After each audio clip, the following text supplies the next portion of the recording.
Hey, family. Welcome to the Unmute Your Mic podcast, the place where high achievers come to get raw and real about what's really going on behind the success. So we're your hosts, Coach Lauren J. and Jeremy Watkins. And every week you can expect to have healing conversations that lead to healthier, happier relationships and lifestyles. And so today, we are not going to be talking only about the walls that we build with other people, but the walls that sometimes we even build with God.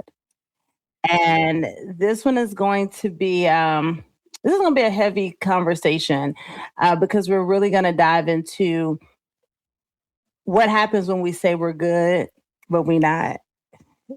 You know, how do we navigate when the disappointment that we're feeling is, and I think sometimes it's probably the most challenging, when the disappointment that you have is not with the other person, but it's more so with God. And things not going the way that you thought it was going to go. And so the conversation today that we're going to get into is the title of our conversation is How to Navigate Disappointment with God. And so I'm excited about this conversation because I think it's one that's really needed. I'll be honest, I haven't heard anybody that I listen to from a relational standpoint or spiritual standpoint really talk about this. And this is something that's real, especially if you're on this journey and you really walking with God. There's going to be some times where disappointment happens. And I think a lot of times we don't have context to like, how do we navigate that and how do we deal with that? And so in today's conversation, we're going to get into that conversation. So Jay, I hope you're ready. Always ready, Lauren.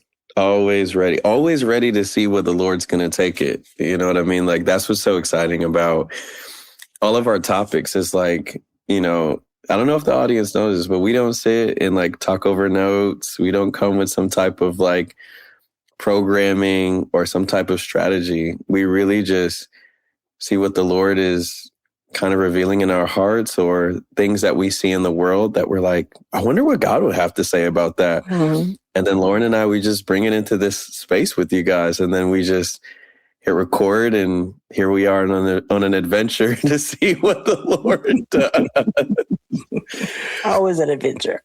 Always an adventure. So always, I'm always excited about every episode. They always end up coming out and I'm just like, God, what have you done again? You know, so I'm really excited about this one. I really love the last one about the emotional walls. What did you think about that one, Lauren? It was heavy. Yeah, it's really heavy. It was heavy and very reflective. Mm-hmm. So it made me sit back and think, because sometimes like when you're going through life, you don't really keep up with how you got there. You just be like, we made it out. Yeah. Yeah. Absolutely. And not necessarily reflect and be present with how you got there. Yeah. It's so good. Mm-hmm. What's so cool is like the episodes where I feel like we're plowing. There's episodes where I feel like we're building. Mm-hmm.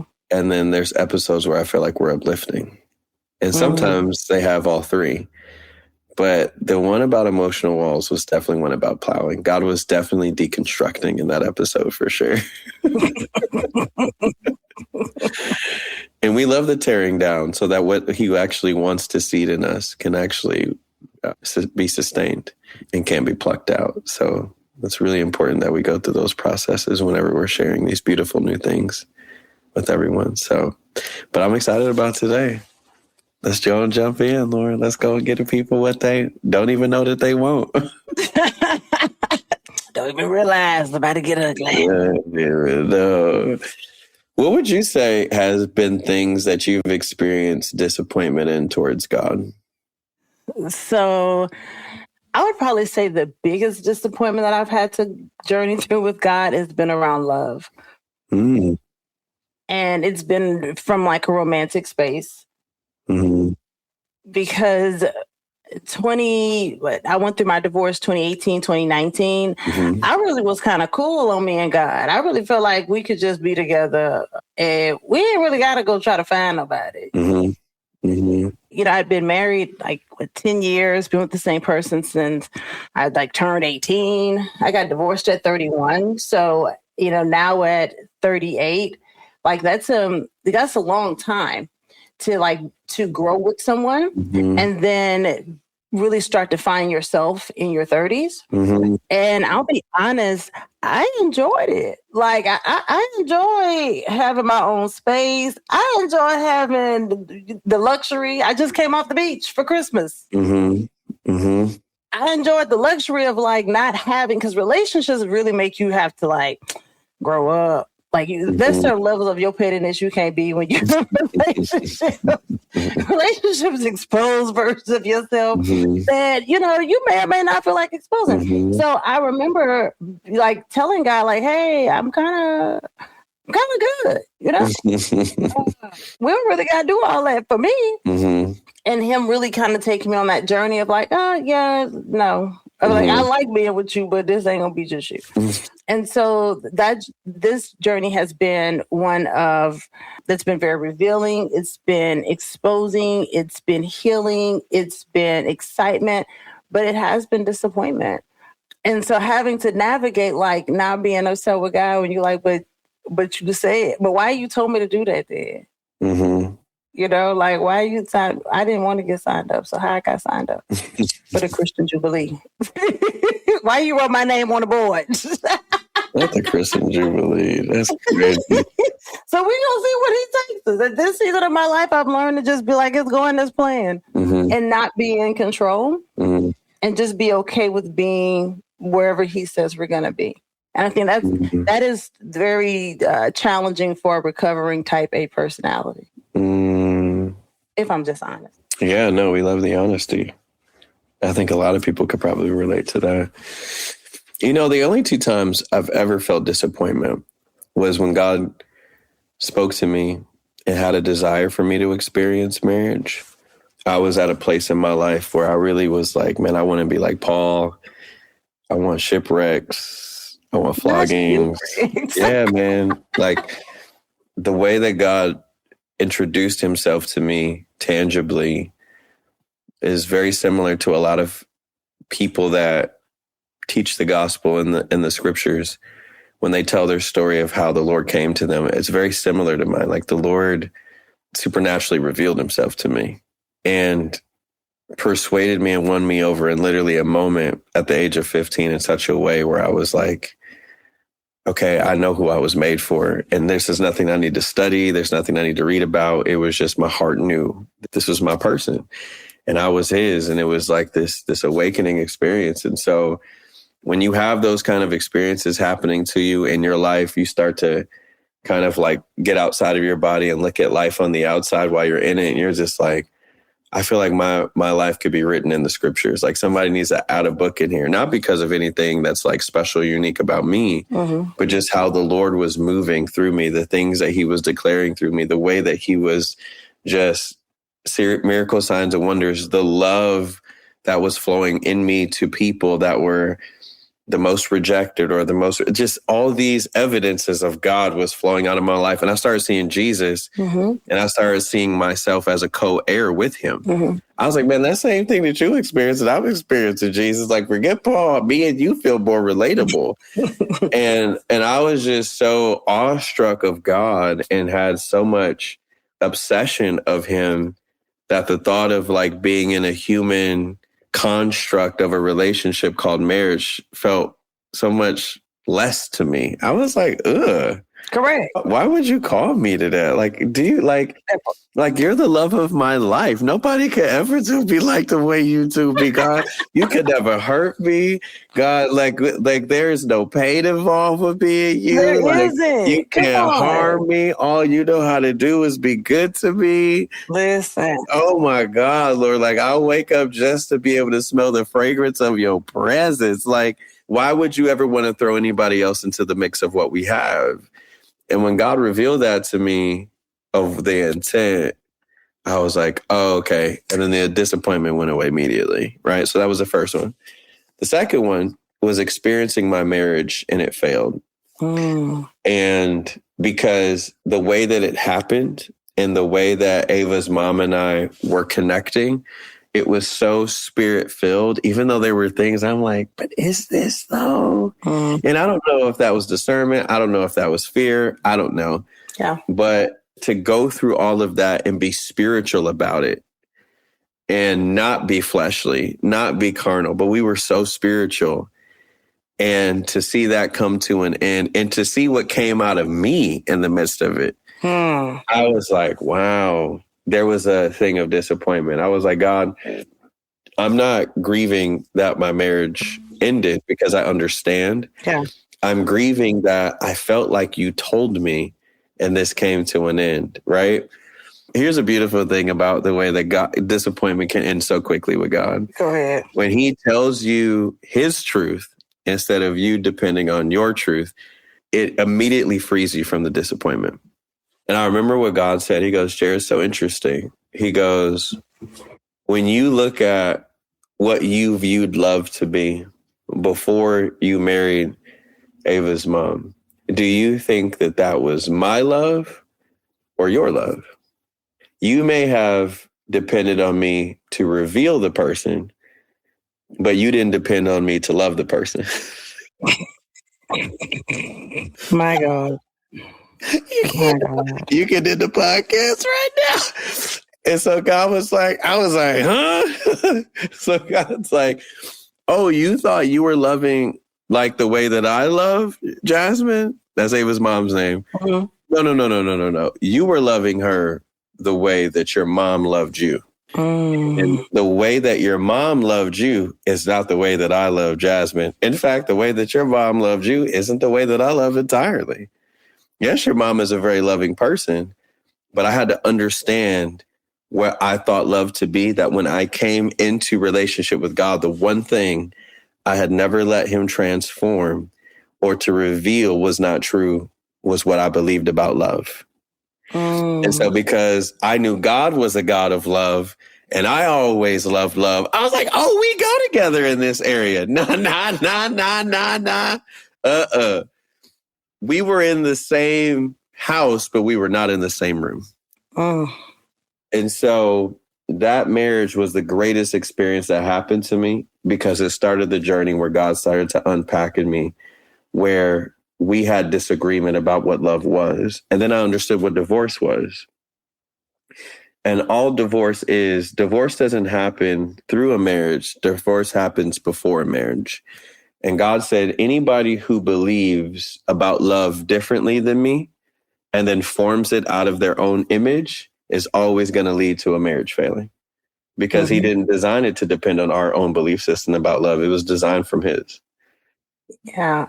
Interesting. As you were talking, I was like, man, that's so funny. I learned more about me than I ever, I knew I had to go through a divorce to become this version of myself. I remember the day, it was yesterday, me saying like, hey, I want a divorce. He didn't want it, but it was like whatever I wanted. And a lot of things that he tried to teach me, because we were 5 years apart, he's 5 years older than me. So a lot of the things that he tried to teach me or try to get me to do in the marriage, it's funny because I do them now that we divorced. Now I feel like, you know what, you really was kind of smart about it. You know? I just wasn't her.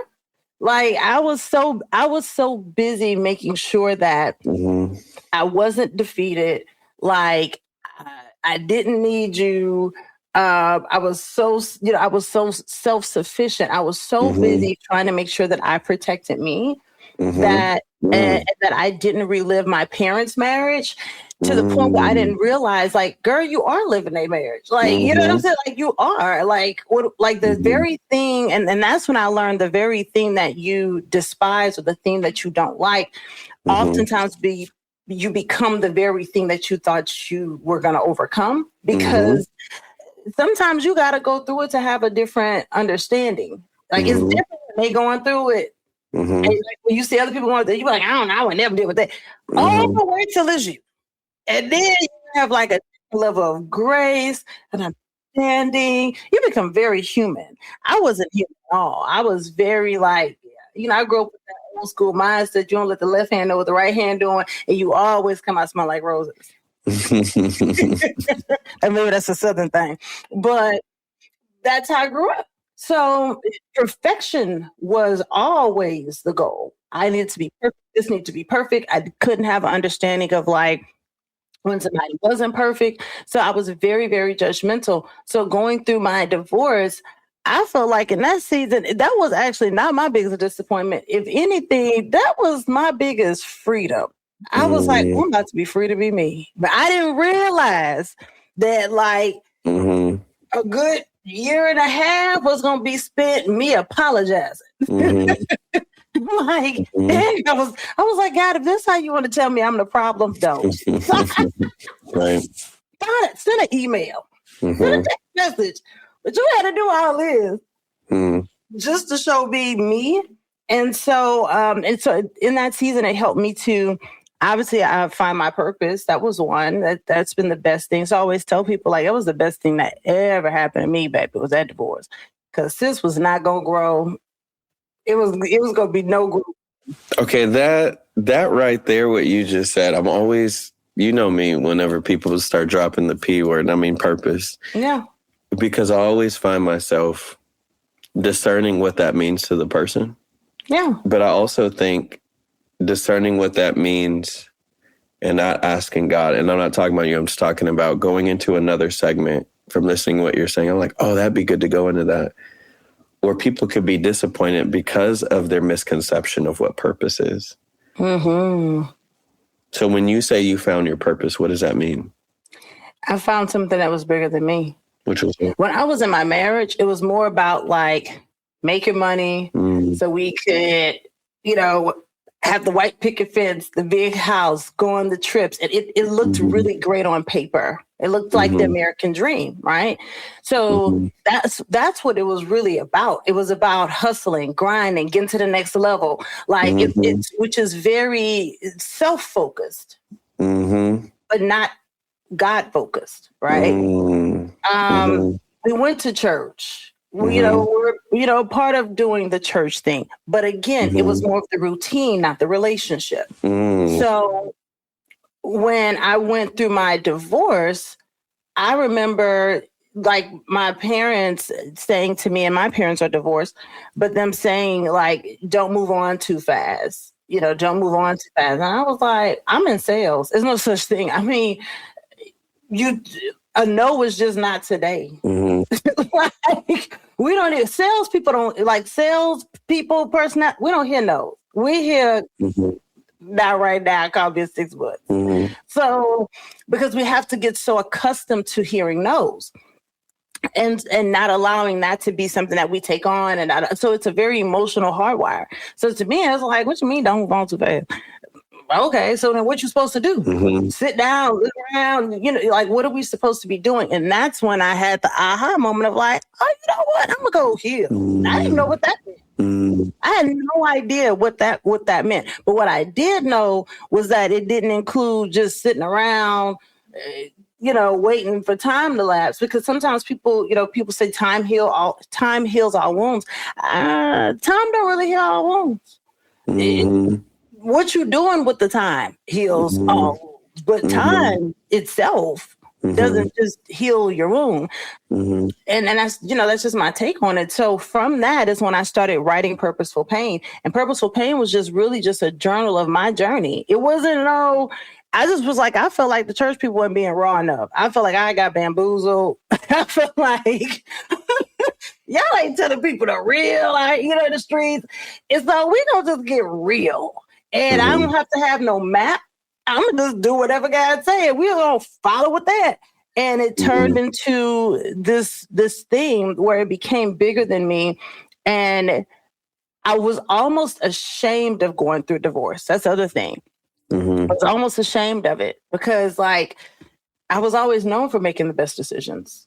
Like it was accustomed to like Lauren's gonna do because Lauren always wins at these things, right? So I was accustomed to winning. I wasn't accustomed to taking a lot of losses.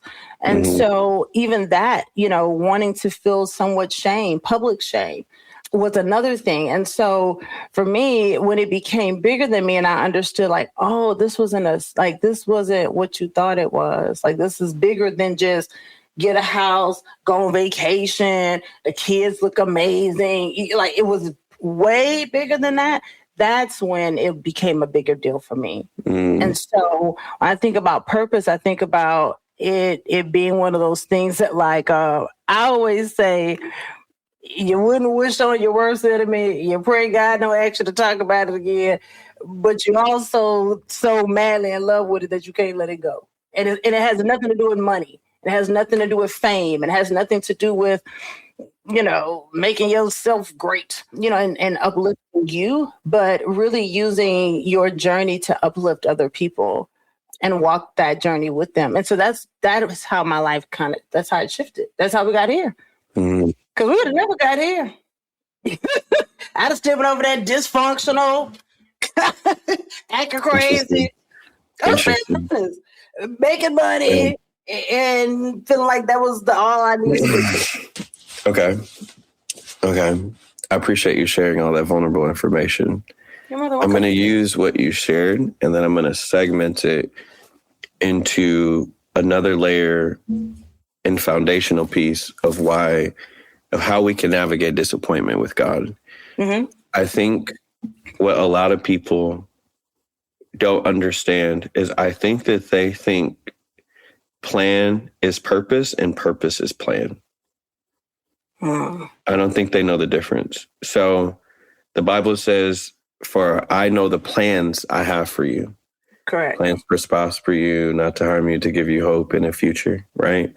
So we know that whenever somebody constructs a plan, there are different segments, seasons, and chapters of being able to experience all these premeditated things that God has in store for us to experience and express. That comes with individual, and it's always has to deal with collective as well, right? That's plan. I think the reason why people experience disappointment is because they think that that's what purpose is, and that's not the same thing. So when people start to go through life and they believe that they've heard God declare, you're going to do, you're going to have, you're going to be, and all these things are going to come from that, they think that God has failed them concerning purpose, only to realize they have a misunderstanding that it's just something that they're waiting for concerning a plan. And what I would say is what purpose is the intent of why you were made. Correct. And it has nothing to do with earthly experience. It has nothing to do with your gifting. It has nothing to do with who you're going to marry. It has nothing to do with any things you want to do, what you're called to do, that has nothing to do with purpose. The intent of why God made you and every human being, the purpose is because he saw an overflowing and overwhelming immeasurability of his life that he could never run out of. And he had a desire to make a creation to pour out that life onto itself so that it could experience and see the lavishness of who God was, and that it could be its family with God in his life. That's the purpose of every human being. It's got nothing to do with what you do with that. It's for a purpose to actually be fulfilled. Purpose was fulfilled the moment that God made you. Purpose was fulfilled the moment that you were forged into God's mind, and God can never forget about you, that you were a living person in God before he ever put you in a body. And then he put you in a body for you to experience that tangibly of what the purpose of why you were made. So when the scriptures talks about, for there is nothing that can separate you from the love of God, that's purpose. That there's nothing that can take you away from whom you were made to be loved by. No one can take purpose away. Purpose can't be delayed. Purpose can't be something you fast for. Purpose can't be something that depends on your obedience or not. Purpose has nothing to do with what you can transactionally or spiritually do to make purpose be what purpose needs to be. But I think a lot of the times, Lauren, we think that because we don't know what purpose is, we mistake purpose for planning. And so whenever we don't see things coming to pass, whenever we see things that are starting to fail, whenever we see things start to have harm or pain in it, then we start to get disappointed with God because we think it's not aligned with our purpose, only to realize it doesn't feel aligned with our plan. So a lot of our leaning on our own understanding is what creates a lot of disappointment with God. And the way that we can navigate that is to go back to the drawing board with the thing that we're disappointed about and say, hey, God, can I ask you a question? I feel like I heard this from you. And maybe I didn't sit with you long enough or ask you enough questions to confirm that's you or not. But can we go back to that conversation? Is there anything that was revealed to me that I misinterpreted or something I don't understand? So that way I can be in right understanding and be in agreement with you about the thing that you declared. Because what we can do, we start to build a narrative around something that we heard that has yet to be fully confirmed yet. And then because God said, I'm going to give you this, we're like, well, I'm thinking about this is what it's going to be like. I went and got my degree. I did this. I did that. I got my certification. I don't sleep no more because I've been working so hard. I've isolated myself. And now I'm in a season where I'm doing this and I put all my money on the line. And then like, it's been 10 years. And you're like, well, where's the thing that you said I was going to build out of that? And God's like, that's your narrative. That's not mine. And so most of the time, God will whisper something, and then we paint the rest of the picture and don't let God paint it and wonder why we have disappointment. A lot of the reasons why we have frustration with God is not because he hasn't said what he said, because the Bible clearly says, here's the thing, God can't produce disappointment. God can actually disappoint you because the Bible says anything that he declares from his mouth has to fulfill the thing he declared. The question is what did we narrate among the declaration that we thought we were getting out of the fulfillment that he never said he was going to do? And when we don't have intimacy, we're so quick to be excited about getting something that we forget to actually be curious about the thing with God to see what God believes about the thing he wants to give. And so this is where closeness, curiosity, a word that you and I are always using. Hey, God, when you talk about my life, before we get to a plan, what did you make me for? You know, most people have never asked God that. Why am I here? What is my intention for being? Right? And a lot of us ask that question because we've been hurt so much. Somebody has to make us feel worthy or valued. That's desperation.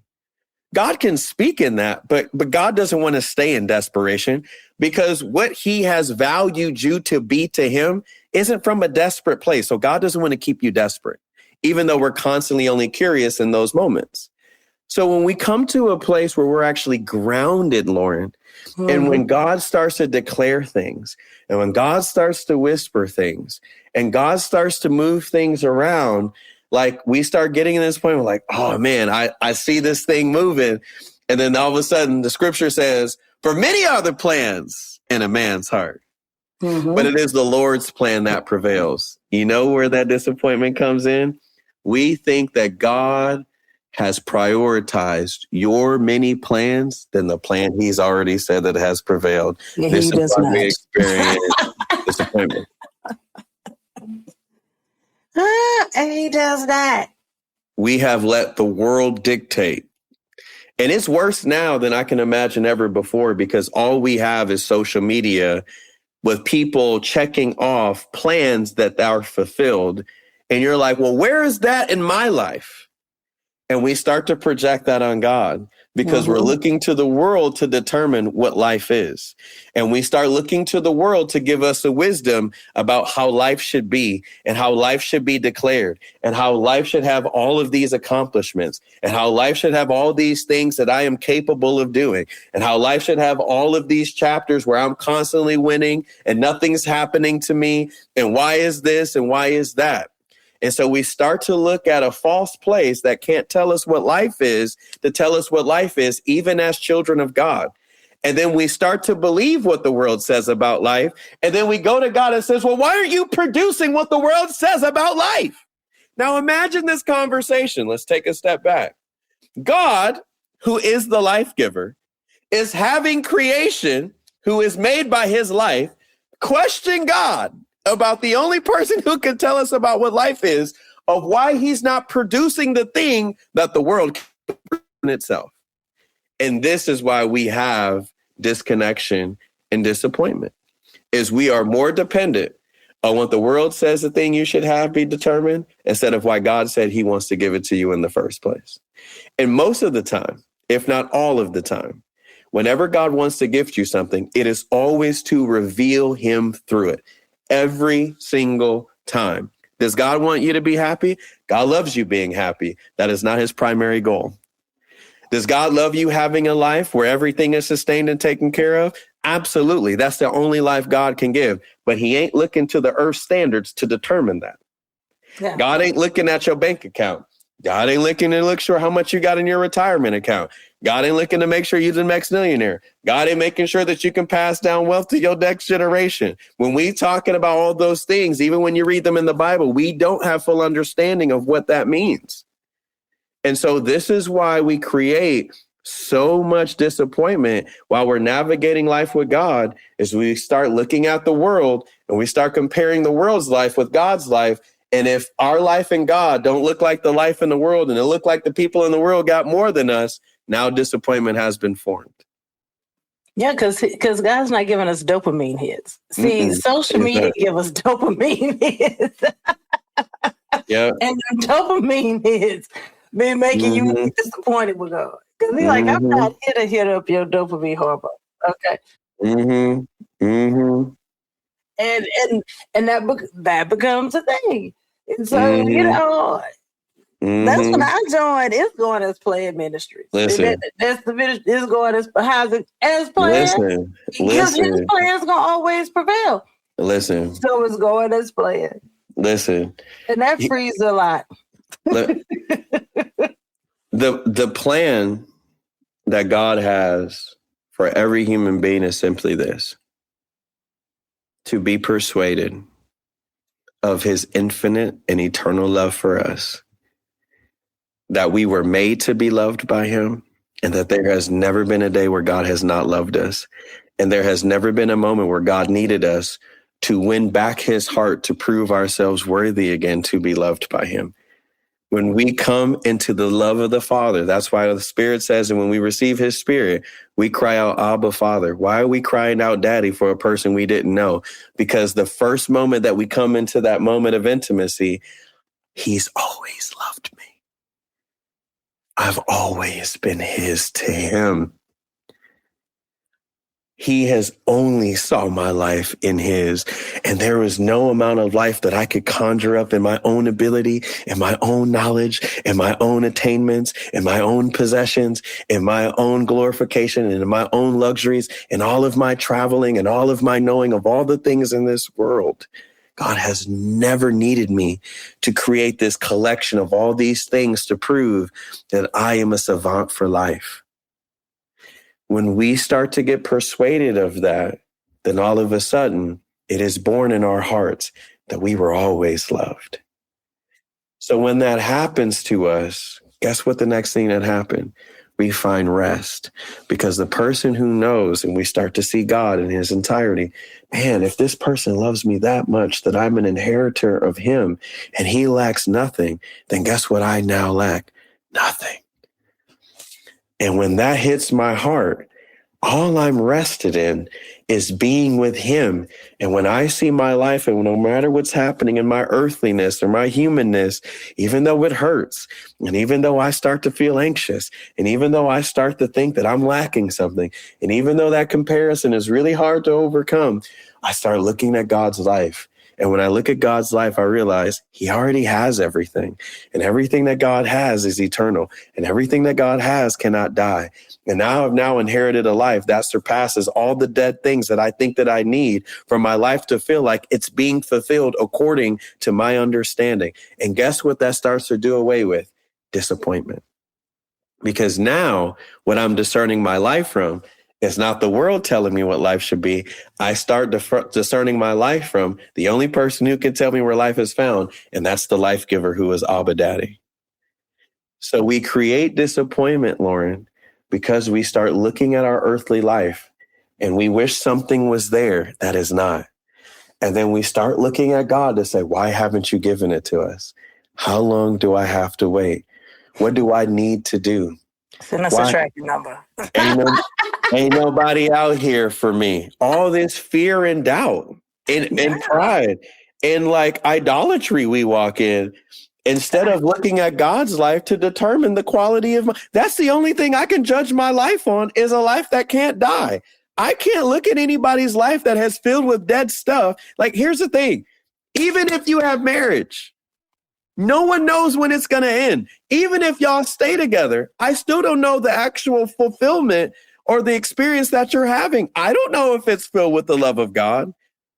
I get 30 seconds or an hour with these people. I don't know what they're like in their house. So we start emulating what we see in people and don't even know the full reality of that thing that God's like, that's not filled with my love. But because we see people together and they start to create an aroma of love that we're like, oh, I want that. And that's really cool and that's inspiring, but we don't get with God. God, when you look at their marriage, is that what you say that you want me in? Child. Lauren, listen, if nobody gets anything from this thing, I just want to say this. This is the most simplistic thing I could ever tell you, but it is the most groundbreaking. If the things that we want is originally what God made, it should be a natural response to always ask God when we see something having or in the experience of what he made, does he see himself in the thing that they're experiencing that he made? God, when you made marriage and the way that they do it, is that the way that you envisioned it? Do you see yourself being revealed in that? And if you see yourself being revealed in that, is that what you want to reveal in me in marriage? Guess what that curiosity and that testing does of the spirit? It starts to reveal what is true about marriage. And guess what? It heals your disappointment, because most of the time we're disappointed. The lens we had about it ain't the same lens as God. So now I see it. Oh, now I see what you've been desiring for me. I've been thinking this whole list that I wrote out that I've been waiting you to fulfill. That I'm like, God, where you told me to take the list and write it down. And if I do these things and the desires of my heart, you will fully grant me. Like, God just got a whole genie box of human beings to hand out. And you're waiting till your turn, which is not what God does. Right. Yeah. I've never had a list. And here's the thing. If there's anybody that can tell you about how to love you, it's God. Yeah. I'm not going to start searching within myself to make a human being. Here's the thing. You know what's funny? The stuff we believe that we think that God is telling us, we never seen it in the scripture to be done. And why do we do it? Let me ask you a question. Did he ask Adam to make a list? Where's Adam's list? Adam was naming animals and was getting so much observational information through each animal and their nature to determine what he would think he would need. Mm-hmm. But God didn't ask him for his list. What did God do? He put him to bed. He put him at rest. He rested him. I'm the only person who knows the love that you were made for. Yeah. But you know why we're in disappointment? Because when we look at life and when we look at love, we're not discerning what we're made for. We're discerning what we can make. So if we were really honest with God, the disappointment would be healed when we realize, God, let me just go ahead and say, I have been a butthole to you. The reason why I've been sitting around here with this attitude is because I really don't want what you have for me. I want you to give me what I have for me, what I have for me. If we were honest, we would be healed of the disappointment. We don't want what God made. We want what we can fashion in our own ability. And if God can bring it to us, then we can say glory to God, but it's really glory to self. Trying to be in control still. You said it best. If there's anybody who should be leading this whole thing, is when you said the reason why we can't submit to God is because we're too busy trying to control him. That's the answer to this episode. Yeah. We're disappointed because we can't control. How many people have we missed out on? How many opportunities have we missed out on? Maybe it didn't have the highest pay. Maybe it was in a place you never wanted to live. Maybe it was with a person you never thought you'd be attracted to. And you said no because you didn't take time to ask God, is this you? Yeah. Remember, you were bought at a price. You're no longer your own anymore. Mm-mm. When you say that you have salvation, when you say you've come into relationship, you're not your own. No. You don't determine where the lifestyle is. You don't determine where you get to live. You don't determine any of those things. Mm-mm. But somehow, Lauren, in this relationship that we call relationship, Correct. we say that we're God's, but really we want God to be ours, but we don't want to be God's. Mm-mm.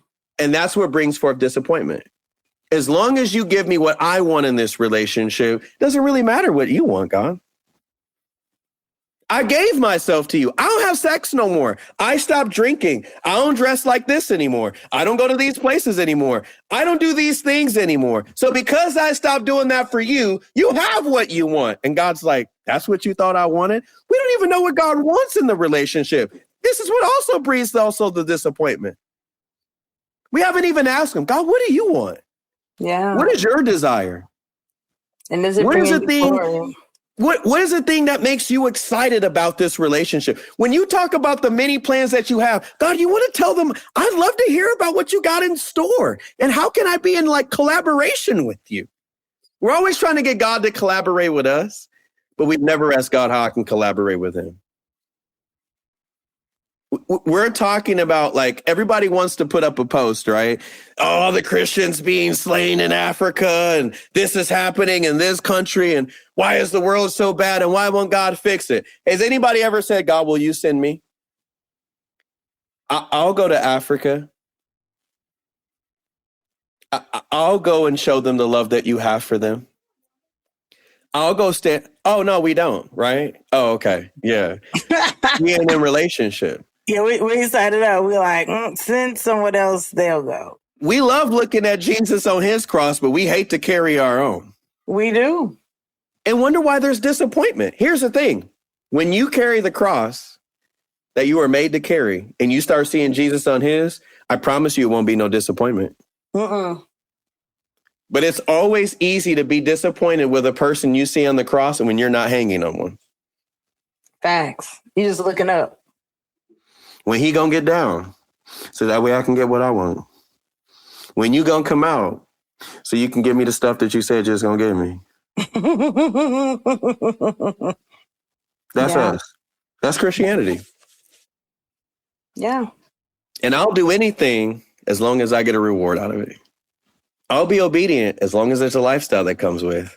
I'll go to the church as long as the church is booming and popping and everybody goes to it. Mm-hmm. I'll go to a place as long as they teach about what I think should be taught about. Nobody asks God anything and wonder why we have constant disappointment. And here's the thing. When you're in disappointment with God, you'll never be able to fully experience the actual thing that God has for you. No. And you'll never be able to see it clearly. You want to know why people can't actually receive what God has in store for them? Because they're disappointed. Yeah, and they're not being honest about it. Not being honest. But how can they be honest about something that they're blind to? Because most people, when they talk about a life with God, it's the same thing that they believe in their disappointment. So, Lauren, until I came into your life, and I'm sure other people, how many believers have you been around where you're like, I didn't even know God thought that before? I can probably count on like one hand of how many people I've been with knowing God since I was 15 years old that has come into my life to be like, oh, I didn't even know God thought that. Like 5. I've been doing ministry for over 20 years. So like when we say like, how would they know? That's why it says the blind lead the blind into the ditch. That's why it says in the last days, there will be many who fall away from the faith. Well, there's a whole bunch of people and you're always in the community of the whole bunch of people. How would you know? And why would God be able to give you something when you don't even value him in the relationship? So how could you value what he would gift? That part. And you can't value the gift unless you value him because that's where it comes from. Yeah, and to love the gift is to love him. You can't do one without the other. You can't. And so you also have to be okay with letting go your belief, your thought, your thing. And so give me your Isaac, right? Like giving up that thing that you really wanted in order for you to see that, like, see him rightly. That's why I always tell people, like, this was the best thing that ever happened to me. This version of myself, I learned that the things I thought that I needed to make me Lauren, I no longer needed. I didn't need designers. I didn't need, like, you couldn't pay me to buy a designer bag. I mean, for those who buy, I mean, that's your prerogative. But those things no longer made me who I was. I had to come from under what I thought life should be. In order to come into the life that he had. And to me, that served purpose. That gave intention. That gave an intent. There you go. And that shifted the whole dynamic. And so when your focus is more on intent and impact, it's not on, profitability, and it's not on the things that the world shares and thinks that you're really great about. It's really not, which is why most people don't choose to follow him in that way. Just like he said, if you want to follow me, take up your cross. What's the boss? I got to go bury my daddy. But let's finish the dead, bury the dead. Let the dead bury the dead. Let the dead bury the dead. But he's like, let me go. So you weren't ready. You see what I'm saying? Like, people, they don't really be as ready as they say they be ready. They be ready until God asks them to do something that but here's the thing. Want to do. And you're so on point. But the reason why they can't be ready is because they won't let God ready them. They're trying to ready themselves. Jesus literally said, for those who try to preserve themselves cannot follow me. No. But for those who die for my sake shall find life.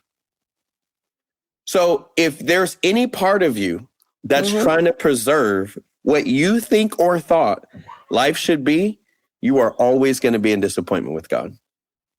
Yeah.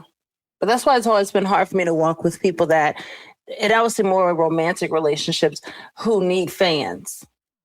Because if you need a lot of clapping and stuff, cheering, this is not the life. You're not going to get a lot of clapping. This ain't it. You may get a clap, a cheer. If you need a lot of that, you're going to come up here. Because you're going to look crazy someday to the world. Right? To the world, you may look crazy. To God, it's like, oh yeah, this makes perfect. To anybody who really done walked, it's like, oh, that makes perfect sense. Anybody else can be like, that's the craziest thing ever. And that's exactly the thing you should be doing. Facts. So it's an interesting time to be alive. That's a fact. I'm trying to tell you. Listen, that right there, you trying to control God, disappointment. You not asking God what a life is, if you've come into intimacy with him, disappointment. If you think that what God has planned for you is your purpose of having things and doing things and experiencing things and human ability and what your human experience is all about, so you can have a good life concerning an earthly mentality, and that's God's plan and purpose, always disappointment. So how you navigate disappointment is when you come into a new creation, you have to realize you don't know anything.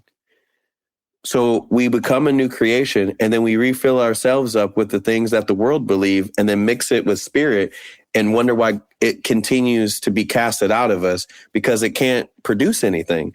The Bible talks about putting new wine in an old wineskin. What does it do? It breaks. Yeah. Well, that's what we're trying to do. We're still looking at the world to give us wisdom about something that only God can give us about. If God is the life giver, if God is the one person who has never experienced death, if death can't overcome him, he's the only person that is credible about what a life is. If you go to anything to view wisdom from, and it can die, and it does not have any eternal value, if it cannot be self-existence or be clung to something to make it eternal, it cannot tell you about life. It has no wisdom. When we sit in that, what was just said, Lauren, disappointment will be healed. But we have to come to a place where God has to have the space to tell you what this relationship looks like for him too. Instead of you always being the one to determine what the status of the relationship is based on what you're struggling with or not. And that doesn't define it for God. So we might have to part two this, because I gotta go, because we just look. We gonna have to part two this one, Lord. This one heavy. You know what we should do? Let's do a live on this one. This is what we're going to do for y'all. Our next live, we're going to make this episode onto the first episode of the Emotional Walls. And then I want to do a live. I feel like I would love to have like a live audience for this. Okay. Yeah. I like that. Do you have any finishing closing remarks on it? So yes, I do. I was just going to say our Oneness Bible Study group is kicking off January 2026. So if you've not click the show notes and signed up so you can get the dates and all the things, definitely click the dates, click the link and get those dates because it's going to be really good. This will be our intimate time of us just really diving deeper into God's word. And so if that's an area that you know that you had found lack, that you feel like you've not invested enough time in. We invest our money, but if you've not invested your time, your non-refundable time into this, then this is going to be a space that I think you're going to find a lot of return. The most Absolutely. return, quite frankly. So I definitely want to make sure that I shared that about that. And yeah, that's all I got. This was really good. Y'all make sure you subscribe. Make sure you follow. Let us know your thoughts on this because this one, as always, it takes us wherever it's going to take us. That is never planned. So it's always going as planned because it ain't never planned. Yeah, it ain't never planned. God always dropping some haymakers on this thing, bro. If you ain't following this podcast, man, listen. If you're listening, please get other people to follow. This isn't about marketability or gaining more followers. Like what I really feel like Lauren and I are talking about. I'm not saying other people in the world, I'm not going to be grandiose and be prideful, but I have this inkling. Not a lot of people have this revelation or knowledge that God is pouring out here. This is a very unique and special place. And so I really want you guys to really sit with what Lauren and I have been sharing with y'all, because I really think that not only will it bring forth transformation, I think it'll truly bring forth a fullness of a life that you can have and have always supposed to have with God in such a way where you don't even worry about these things anymore. They become trivial to you. When you really see your life hidden in God's and you guys start to see the beauty and the magnificence of his life, I promise you, earthly things just don't feel as heavy or as highly prioritized as you once made them. They just don't have that much value. They really don't. So I'm always praying for y'all. I hope y'all had a phenomenal Christmas. I don't think I'll talk to y'all until after the new year. So happy new year to y'all. Happy new year. This was good. Well, we'll see y'all in the 2026 and on live. Yeah. And the right side up because we coming out of the upside down, baby. For all of our Stranger Things people. All day. All right. Y'all have a good one on purpose.